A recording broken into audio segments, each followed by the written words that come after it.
we didn't look outwards much. This isn't something I understood when I lived there, but I've travelled since. Not by choice at first, but I've seen more of this world than just about anyone. The tree is a big one, too. The roots go all the way through the hill and further. If you go round the far side, where some of the wildebeest herders have their huts, you see loops of great segmented root curving from the ground, as though caught midway and reaching for you. When we were young, younger than when I got hurt, we used to tell each other stories about people who had been grabbed by those roots and pulled into the hill. That's just kid stories, though. Roots are roots. They're not a part of the tree that cares about us, not like wasps or ghosts. The hive is high up in the central fork of the branches, where you can barely see it from the ground. There are wasps going in and out all the time, though. You just don't remember them until you get stung, and then you look up into the shadow cast by all those long, leathery purple leaves and feel a bit sore. But you know there was a reason. It's just part of the natural way. These are the little wasps, I mean, not the special ones, the electors. Nobody could miss those. 317 people lived in Arrow. Probably smaller than your home, but it was rough country around there without much good wood for building. Our houses are just like your houses, of course, because all the architect ghosts agree on how houses are built. I must have seen 20 villages now, and always the same roofs rising to a tuft, the same bowed walls, because it's easiest to cut turtle wood like that, so everything fits together like a big barrel.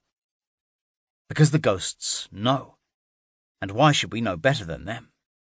Well, that's part of the story. I'm getting there.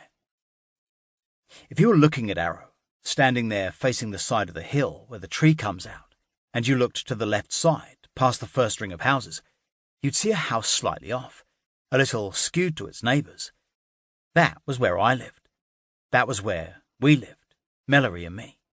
That was where we were happy. Before it happened. The severing took place 2 days later. It was like a festival, like getting the harvest in. Not that every adult wouldn't tell you how serious it all was, but things like that didn't come along every day, or even every year. People felt that Sether being banished was like a vindication of our ways, things working as they should. I remember there were mickle cakes and sugarworm skewers, and the adults had a little of last year's tunny, which made them laugh and remember things. I remember wanting so badly to get a drop of that, to see how wonderful it must taste, the way the grown-ups loved it so much. I couldn't know that I would never taste it. I never will. Now we come to Dr. Corto, because it was the doctor's job to boil up the severance that would cut Sether off from us forever. Corto was old, maybe the oldest person in Arrow, although after hitting grown-up, we didn't keep count of the years much. Too old, though, was Corto. He'd been the doctor for as long as anyone could remember, since he was barely a grown-up himself, and he'd begun to go wrong. When they brought sick or injured people to him, they said the ghost light came and went in his face, and he repeated himself or forgot or just stopped talking altogether. The ghost had to fight to do its work through him, and for a year or so before Sether's casting out, it was a risky business getting hurt in Arrow, because you never knew if you'd get treated or not. Anyway, he had a cauldron there in the middle of all that coming together, where he was mixing the stuff up, like hot red mud. But his mind wandered off, and then so did he, when he should have been minding it like it was poison. I remember how excited I was.